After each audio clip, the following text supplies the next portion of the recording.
It's a new day here at Mario & Son, and today we're dealing with multiple blade swaps on all of our saws.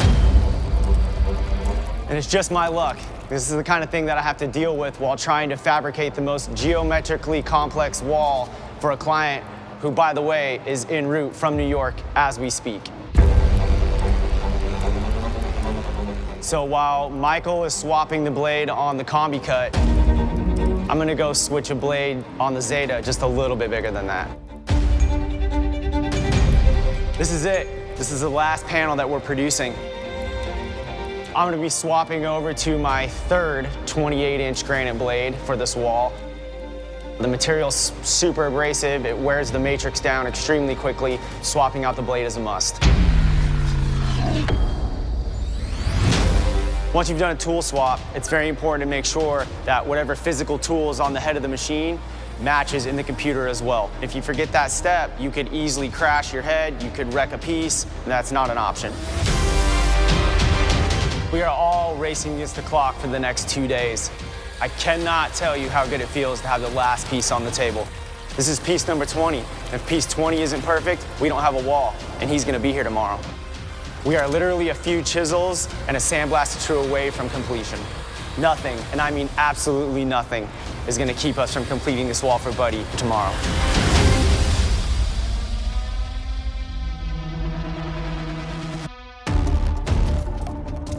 Sandblasting is kind of fun. You feel like you're kind of in a bomb squad kind of experiment. You feel like you're kind of playing around with things that are dangerous.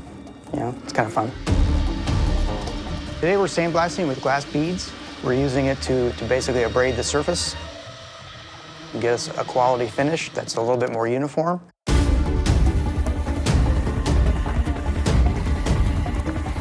When I'm done chiseling, you know, there's tool marks left from where I've chiseled.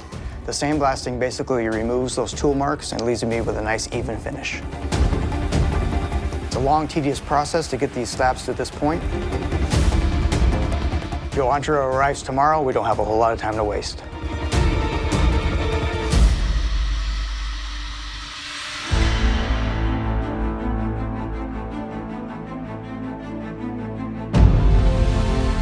We're back at the shop this morning. The last and final piece is off the machine, ready for me, and I can't wait to get started on it. Today's the day. Joe Antra's on his way in. We'll get him loaded up and get him on his way. And I'm sure he'll be happy with the product.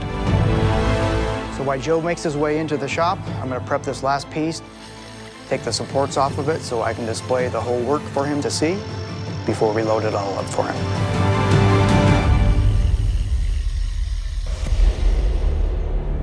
So good to see Joe again. He's never been to our shop before, so it'll be fun to show him around, and obviously what we've been working on for the last 2 months. So we're at the QC area. We have all the finished panels laid out so Joe can inspect them. We're inspecting each panel one by one. It's a good time for him to kind of ask questions on how they go together and see how everything works.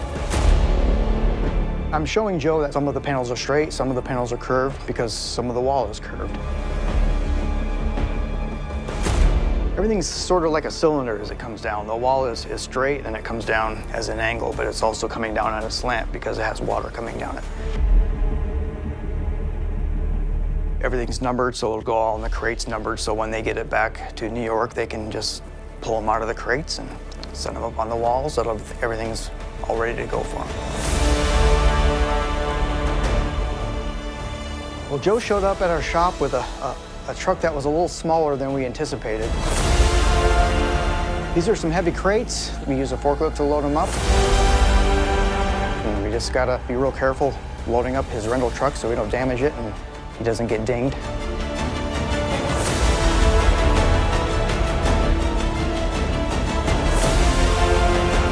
It was great hanging out with Joe today.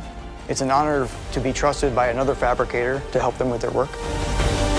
Now this is in the hands of the installers, and it's all up to them.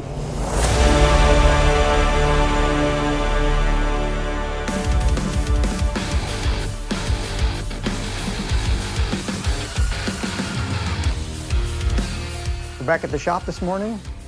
Today we're starting a new project for the Gary Sinise Foundation. It's a marble award that will be presented in Las Vegas.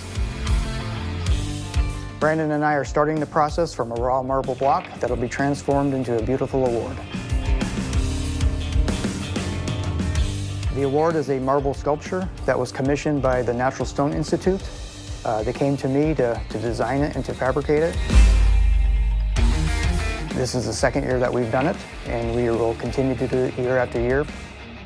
So we started with a block of Carrara marble, and we've cut it down to size, and now we've taken a diamond candle tool, and we are starting to probe into the block and starting to shape out the wings. The first pass, what you see here is the tools are approaching the sculpture at different angles to be able to get into different pockets. And being that this is a multi-axis machine, we'll approach it at this angle first, and it'll come around and do this whatever angles it can get at. And the machine will do as much work as we can, and then I'll come in by hand and do the rest. For the final pass, we switch tools and go with a sharper bit. It's actually for marble, we can actually use carbide. It's a much sharper bit, it gives us a much finer detail. It gets into the nooks and crannies a little bit more. It's a very slow process. It'll run overnight, and it'll do its thing. When I come back in the morning, it'll be finished, hopefully.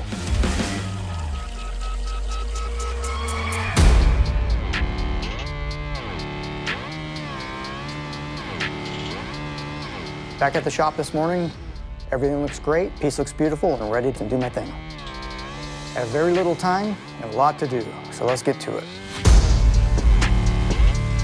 First thing I have to do is remove the stock material. It's a risky thing because the tips of the wings are very fragile, and when you're removing the material, the bulk of the material can take the wingtips with it.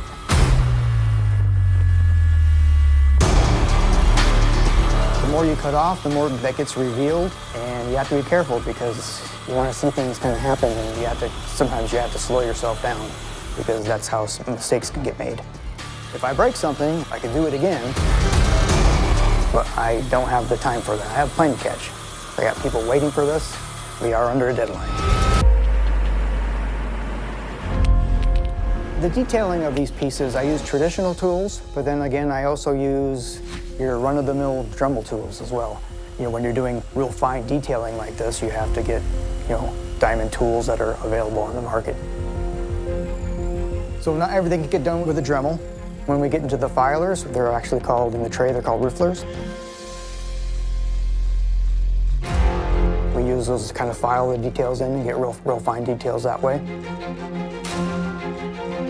Beyond that, we start the sanding process to get it smoother and smoother.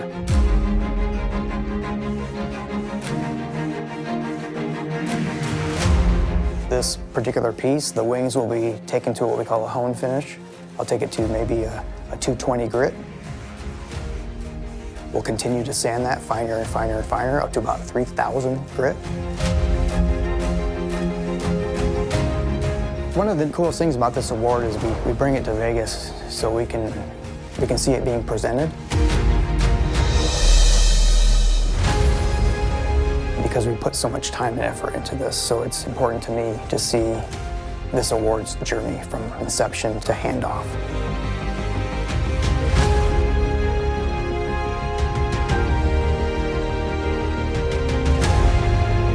I'm taking this over to my brother's business now. He has an engraving business, and we're going to put the name in it.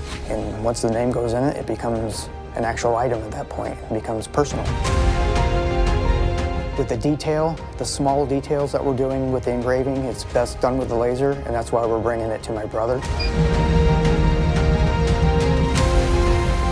While Mike finishes up the engraving, Michaela's out at Panhandle Red getting the leather work done for the box that we created for the award. Presentation's everything. There's a lot of thought that went into this award. We can simply just hand it over, or we can hand it to them in the Mario and Son way and give it to it in a nice presentation box, and that's how we choose to do it. Now that the straps are being finalized, it's time to head back to the shop for some gold leafing. With the award, the engraved details, we're going to actually use gold leaf. We're actually using 24 karat gold to basically paint in just like the old masters did. And give the award a little bit of bling. The gold leaf is something that's typically done in a lot of these awards. It adds a little bit of, I guess, luxury to it, and an award of this caliber, I think, kind of calls for something like that. The award's in its final stages. Couldn't be happier with how it's looking. So all that's left is to hop on a plane to Vegas and shake this man's hand.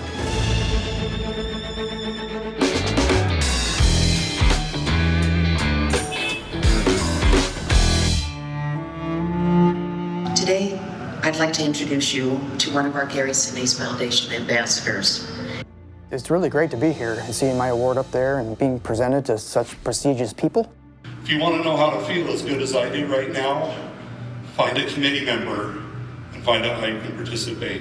Because there's no better feeling than handing over one of these homes. Thank you again. It's really quite an honor to know that it's being received very well. And it's such a big part of this evening. I'm pretty moved with how the presenter is receiving the award. It's pretty awesome. He was pretty moved with the award itself and with his own contribution to the Gary Sinise Foundation and all that. So it ended up being kind of a big deal. And for us to have played a small role in that was pretty cool. And so that makes me feel it was all worthwhile.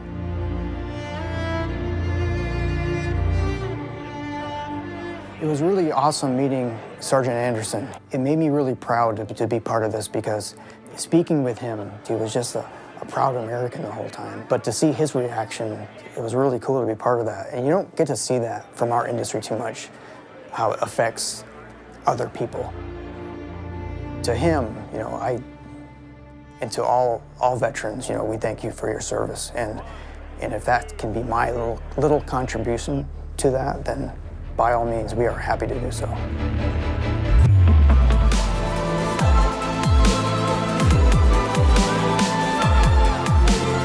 So here in Vegas, mission accomplished. But I got to get back to Washington because I have a container from Italy coming, like tomorrow.